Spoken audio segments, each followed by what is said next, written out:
হযরত আবু বকর রাদিয়াল্লাহু আনহু তার প্রকৃত নাম কি ছিল? ক মুহাম্মদ, খ আহমদ, গ আব্দুল্লাহ, ঘ আব্দুর রহমান।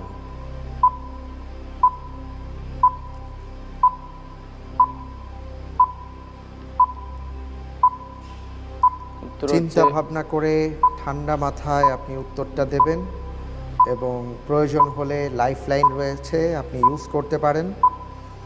আর যদি মনে করেন যে না কোনো সংশয় নেই, তাহলে তো কোনো সমস্যা নেই। সঠিক উত্তর ক মোহাম্মদ। সঠিক উত্তর ক মুহাম্মদ। জি আবু বকর রাদিয়াল্লাহু আনহুর প্রকৃত নাম ছিল মুহাম্মদ। জি আপনি বুঝে শুনে বললেন। জি জি, আমি তাহলে লক করে দিচ্ছি। জি লক করে দেওয়া হোক। আমরা জেনে নিচ্ছি